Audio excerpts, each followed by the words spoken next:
Good morning, ladies and gentlemen. We are just a few minutes before the chickens wake up. Um, I think one already crowed. This is why I got over here. We've made our coffee for the morning. The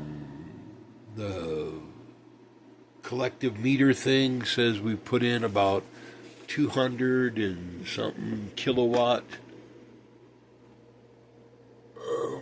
210 kilowatt into the floor, and that came on the 9th or the 10th of October. So I got it written down. Well, it's in my phone. I don't write anything anymore. But some of the old stuff that you say that you don't really do, and you know it's weird.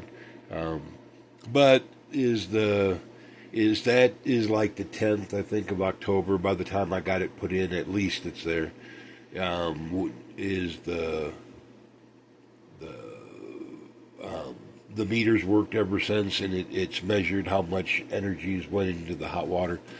The pumps, you can't hardly see them back here, but the old box for Amazon is getting pretty full. I got to burn it, but you don't burn anything here unless it's like dead calm, and you know it's going to be dead calm, and you can stand over the top of it. It rained yesterday, you know. Then you burn stuff outside. Otherwise, you don't. I mean, we're like perpetually in a fire band. Um, yeah, there's we've had jokers burn down houses up here. You know, like whole sections of the woods. Can't do that here. Um, you really shouldn't be a dick and do it anywhere, but you know, here it's just like impending, really dangerous. I mean, there's no fooling around in it. The but what I was going to try to say is it's doing pretty good. This is only for the most part the 12 panels, the new panels in the back. The 10 panels in the front are very seldom turned on. Yesterday they were because it was like almost black up here. The clouds were really that dark. We had thunder. We had thunder snow. Not like a lot of snow, but it was like half inch. I have a picture of it.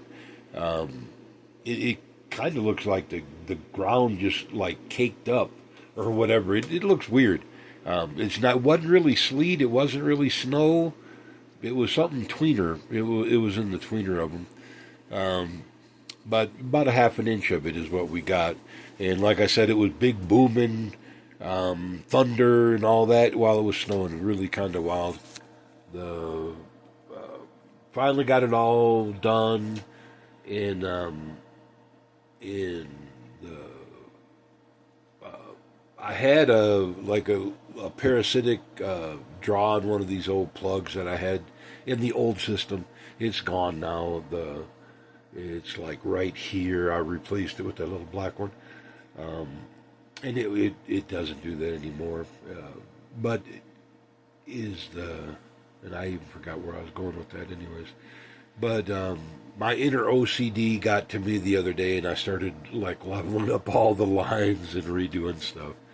Um, I did. Oh, that's what I was going to say. I did find boxes for these breakers here. The the box that I bought for the outside is actually even bigger. That's the size that I was really wanting. Then I bought this box because they didn't have the other box anymore available. I had to punt and find another one. So I stepped down without knowing that I was stepping down. They look similar, except the other one on the outside has about an extra inch on the top and probably 2 inches on the bottom of where you can lay wires. Um, and then as I bought these, I believe I just bought them because they got cheapest. Everything started getting dumb expensive at that point. So I started changing my strategy is what I'm trying to get at. My purchasing strategy. I put a lot of money into the batteries. That's where the majority of it all went. The batteries and the bifacial solar panels are in the back. That rack that I built, well, two racks that I built, but they're made for like 12 additional panels that I don't even have in there right now. So there's plenty of room to expand. The As far as power goes, this is still open right here to the outside. The upstairs is still open. I normally have a piece of foam that I'll slide over where the elevator goes to separate the top from the bottom. That is still very wide open. If this runs in the sun for 2 days, the front door is still open, and it's like high 20s, low 30s at night. Um, I just, unless it was like yesterday, it was really cloudy, and so I think it's a little bit warmer tonight, like 32 or something like that, but not a lot. Um, I got people that I know they're already using like a mini split quite a bit. They're trying to do the same thing, but they're much better off. They got like 48 volt. I don't know if it's going to work for them. This is not, I'm not using batteries like they are to run the mini split. This is only using the excess solar in the daytime to heat the floor, the hydraulic floor. The batteries are untouched through the day for the most part. Yesterday, like I said, it was pretty dark. The batteries charged fairly good. I mean, I'm at, like, I checked these right here. They're at 85% this morning. Um, that's, days worth of power. And I don't shut much off at night anymore. I've gotten back to the lazy life, or whatever you want to call it. If you're making the power and it's not hurting you, and you can go for days literally without the sun, and we get sun on, like an every other day basis minimum. 2 days of clouds up here is very rare. We don't get that except in the monsoons. I take it that's where we get like 60 days of cloudy weather throughout the year, and it's mostly in like early or late May, early June. There's the monsoon in the spring, and then we get another one like last month. It's already gone now, but we get another little monsoon couple weeks in the fall. Um, I don't think they originate in the same place. Like the one in the fall is down here in New Mexico, right on the line, and the other one is from Arizona, and we get like it wraps over the top and gets us that way in the spring. It's I guess it's the same weather pattern or the same weather system. I don't know. I've not really checked into it that much. Um, but I do. I gotta say thank you for Doctor Griggs. Is he did give me like a curiosity of the weather and how they do it, and they're not really wrong as much as you think. If you knew how they were doing it, they're more accurate, is what I'm trying to get at. If you do it yourself, you can get probably even more accurate than what you're seeing on TV, because you're getting what's local to you, and that means a lot. Yeah, you're going to get big weather patterns that come across the nation, but what's local to you is going to affect you. If you learn how to do it, is what I'm saying. It's kind of fun. I learned as a kid, and it's stuck with me my whole life. So, yeah, is what is. But we're doing good on the batteries, y'all. At one time, I was thinking of like 36 new panels. I don't think that's a reality anymore. Probably just the other 12 of the new ones, and then I'll just keep the old ones out front.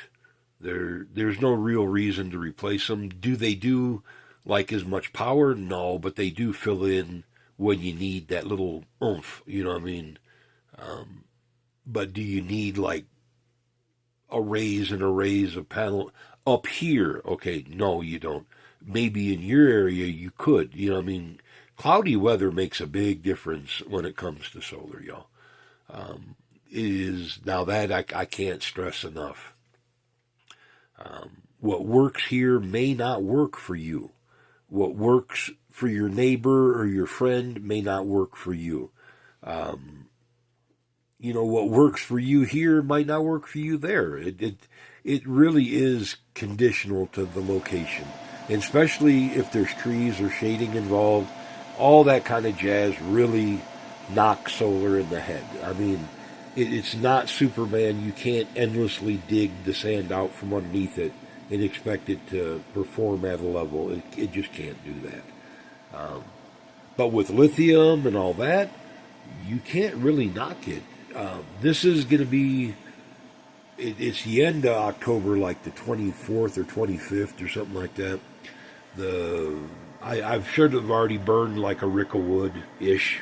I know that by now. Or more is what I'm trying to get at. I would be considering like closing off the upstairs with that foam board, probably within a week of now, like the first of November.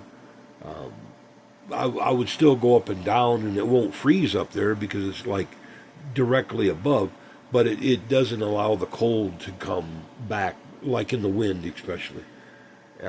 And the winds are going to kick up through the winter just as well. Not so much the clouds, but just wind as we get more in the winter.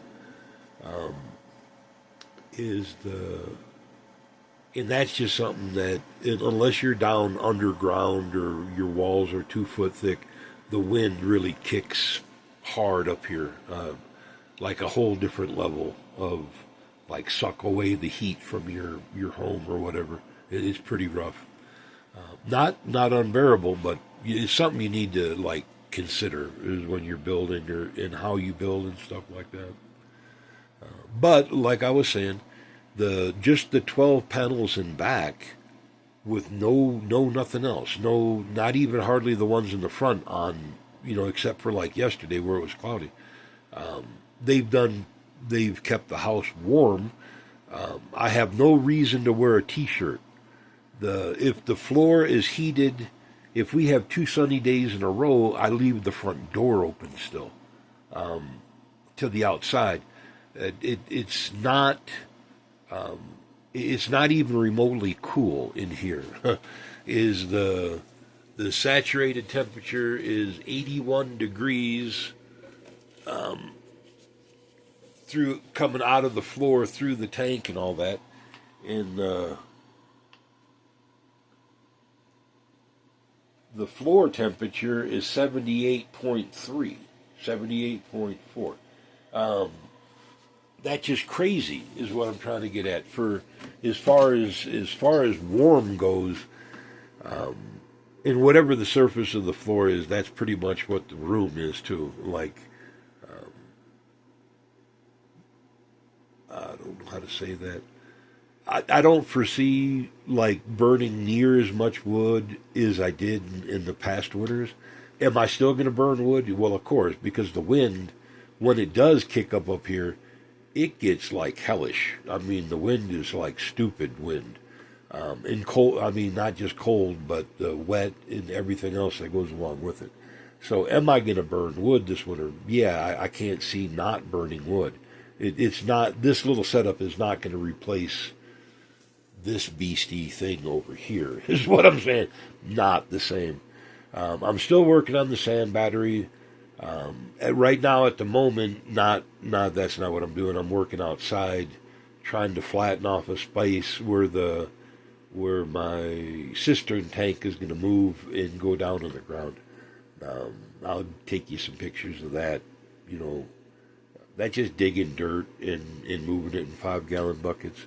And if you've ever dug in a wheelchair, that's a whole different level of treat. Like to stop and take pictures while you're doing it, that's just something you're not thinking of. It's not even on your mind. Digging dirt in a wheelchair is just not as much fun as it sounds, at all. But that's where I'm at because that needs to get done. And like I said, it's in the like high 20s at night, but nowhere near. It's not going to freeze. Make a garden hose stiff or something. If it was windy, but it's not going to like freeze anything solid yet. And I got a few 100 gallons in the big tank that I want to drain out, and I want that where it's going to move to flat first, then soak it, and that way I can get a little backhoe over here, dig it down, And because I'm not going to bury it completely. The last time I tried that, the horses jumped on top of it. Well, I'm sure they didn't jump on it like a trampoline, but they stepped on it. It caved in, and I was thankful I didn't have to get a tow truck to pull one of them out of the tank. But is the we won't put it that far down, and I just need. I have like about 1,200 gallons in the house that I go through. There's tanks on each side here of this back that I can go through the winter on. I just wanted another like 2,400 gallons ish. It would just be like overkill, is what I'm trying to get at. That's really what I was working on, and that was going to be a next year's project. It's just a this year's project because I got the time, I got the water. It's not freezing yet, not like hardcore freezing, and you might as well get it done. I'm just cutting hay while it's sunshine kind of deal. That old Satan. But as far as the solar that I have, because I've seen some of y'all, but I know that a lot of y'all live in the clouds, and their justification to that. But like for here, 12 panels is a lot, because not only does it keep the floor warm, for the most part, is what I'm trying to get at. It pressure cooks my food. It does the electric range, the electric coffee pot, the washer, the washing machine, the refrigerator, the freezer, the water pumps. It does all that, y'all. Now, is it like micromanaged or macro managed, like over managed? Yeah, it is. But everything can be automated. It just, that's it. That and writing a few lines of code, but you could automate any of this stuff. Or at least I know I could, is what I'm trying to get at. And I'm sure any one of y'all could if you took a few classes in programming and jazz like that. I got early on, full on, like, I don't know. None of this stuff existed. None of the automated stuff existed when I was growing up. That was all brand new. I remember the first time that I was taking an electronics class, I was just a kid. And my dad was like old school machinist kind of guy, engineer machinist.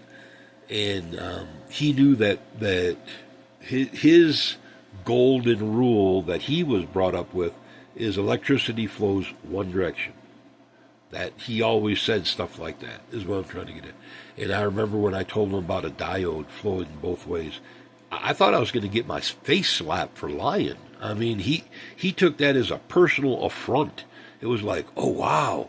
And that was my dad. I mean, my dad was like the ultra, I don't know how to put it. I don't even know how to put that in words, but he was pretty fanatical about certain things, and you didn't screw around. Like, you didn't joke or jest with my dad. He was not into that. Maybe with his brothers he did a little bit, but not with us kids or anybody, like, in general. He was like written in stone kind of guy. One of them. I mean. I try not to take anything that serious in life, and I'm the kind of person. If you can't laugh at yourself, call me. I'll laugh at you for you. I mean, that kind of deal. Even being in a wheelchair, I try to take it in stride. In the beginning, I'd say shit like Eileen or if people ask your name, just dumb stuff. But I kept it up. Should you be that, like, morbid or whatever you want to call it? Probably not. Probably not. But I was, is what I'm trying to get at. I'm just saying that's where my mindset was. I couldn't get, like, backwards around it. Being paralyzed to me is hard. It's not. Some people make it look way easier than I do. Do I get around and do stuff? Yeah, I do, but it's not easy to be paralyzed. I'd much rather not be here doing this anymore as I would to do this another day for any reason. It just, all the fun of like ripping your thumbnails off on the locks on the wheelchair, the dumb stuff like that, because my hands are all crippled up. I'm old. And I did like years bouncing and security in nightclubs and shit like that. And did I ever get hit that much? No, but did I hit a lot of people? Probably more than yeah. And especially the louder they got and the dumber they got, because everybody understands you're a young buck. I'm just telling you this as general knowledge, y'all. Everybody understands you're a young buck. But the little the little chest pounders that have to like measure dicks in every fucking conversation. They can't go through a conversation without measuring dicks at least 6 times. Those kind of people, yeah, you just got to hit them really hard. Like really hard, really fast. And for the most part, they're just loud. That's it. For the most part. There's some of them that have a little bit of training, but the little bit of training is only made them louder and stupider. So does it help them? No, it doesn't. I just what I'm saying is for 33 years, I worked in them clubs, long time. And I'm telling on hold I am is what I'm trying to get at. But I started out in Wisconsin where it was legal there at 18 to drink at a place that I'm not even sure was a legitimate place. It was just called The Spot. It was for bikers. And I got to babysit bikers, but they were really cool. They weren't bad. They needed a babysitter, and they kind of elected me. That's really what it came down to. It wasn't like I got hired. I wasn't nobody's nobody. Yeah, that's really what it came down to. But that was my first one, all the way to the last one. And like I said, as the generations came and went, every generation got a little mouthier, they got a little ruder, they got a little bit more vulgar. And I don't mean just swearing, I mean just purely vulgar. And that's wild when you know like 3 generations of people that have come to the club. And then you still meet the grandchildren that are coming, and they act like they're the first ones that have ever had sex. They're the first ones that have ever taken a drink. They're the first ones that have ever came out to a club. They're the first ones that have ever sat in a dark corner. They're the first ones. And every generation is exactly the same, except they get ruder and mouthier and more vulgar. And they act like they don't have to be anything other than who mommy said they do, that kind of crap. And it's like, wow, because that don't work in the real world. Y'all, I'm sure y'all figured this out, but it was always an eye opener for the kids, is what I'm trying to get at. That was one thing. But just dumb stuff, that through the time of evolution. Like I said, when I was young, none of this stuff was automatable. Like, this didn't even exist. Like touch screens and blah, blah, blah. That didn't, no, man. We had single board computers, and we were writing in like GW Basic. That was the code or the language of the day. But it still works. It's still applicable. Unix and Linux is better. But is it all automatable? Yeah, it is. That's the deal. It just takes time, code, but then you can make it work however you want it to. Am I going to go that far? Probably not. Everything that you're seeing here is how small I can make it go. Eventually, I would love to get like a fairly new not for hire truck. I don't know how to say it. Damn it, straight truck. Doesn't bend in the middle. But I want to put like a pinnacle hitch on it and then pull a modified or a specially built 24-foot trailer, 26-foot trailer but where it would tilt the solar. It's just made for solar is what it is. It's not made for anything else.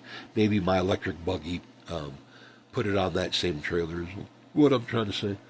But even like the batteries would be down on the floor of the truck because they're really dumb tall, and if you're paralyzed, you're not tall anymore. But like put a false floor in the truck that's like 2 foot deep or a foot and a half deep, like halfway up the other battery, so you got plenty of headroom and jazz like that to work but get the weight down low, not under the truck, and then just put in a false floor on top. Those aluminum planking, like you can buy for docks and stuff like that, just go right over the top and make a floor in it. But heated and the whole thing. Am I going to get that far? Probably not, to be honest. I mean, like I said, I'm crippled in a wheelchair. But that was the idea behind buying these kind of batteries, is what I'm trying to get at.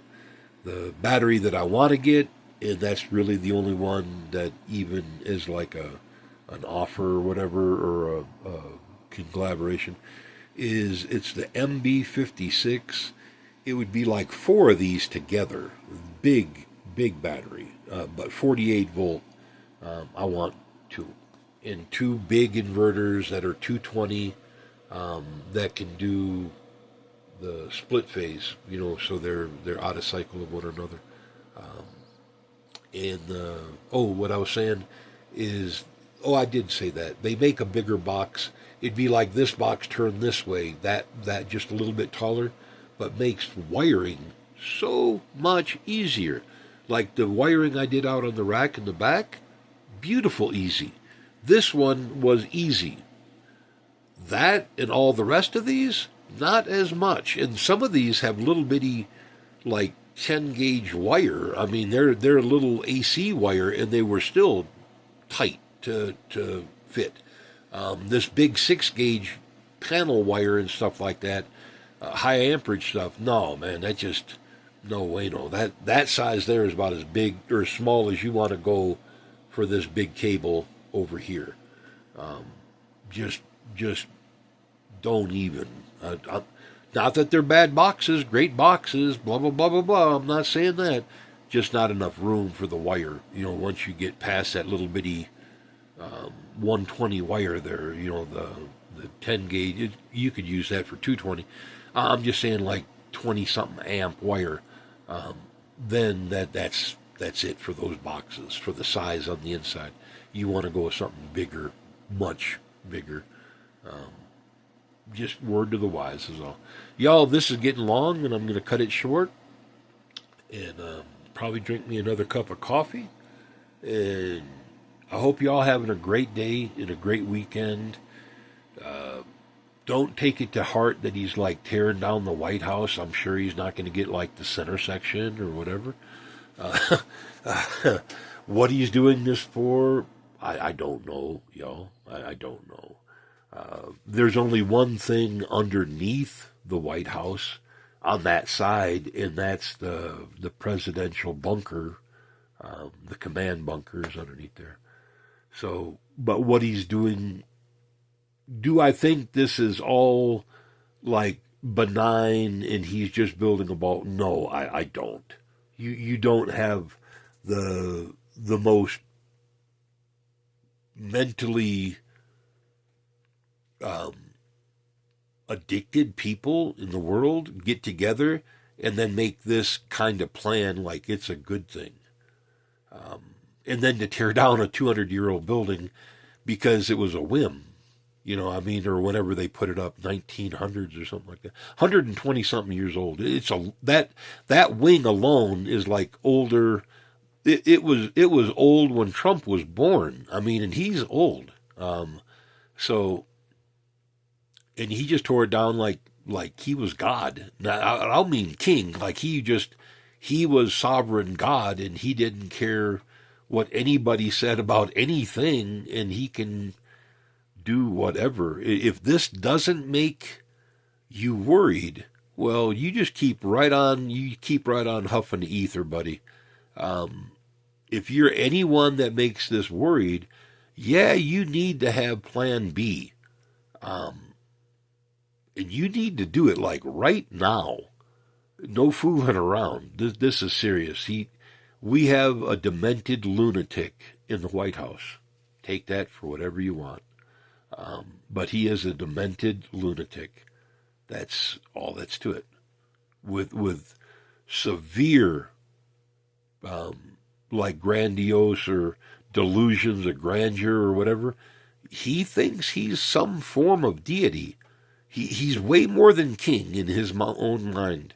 But y'all take that however you want. Talk to you then. All right. Bye.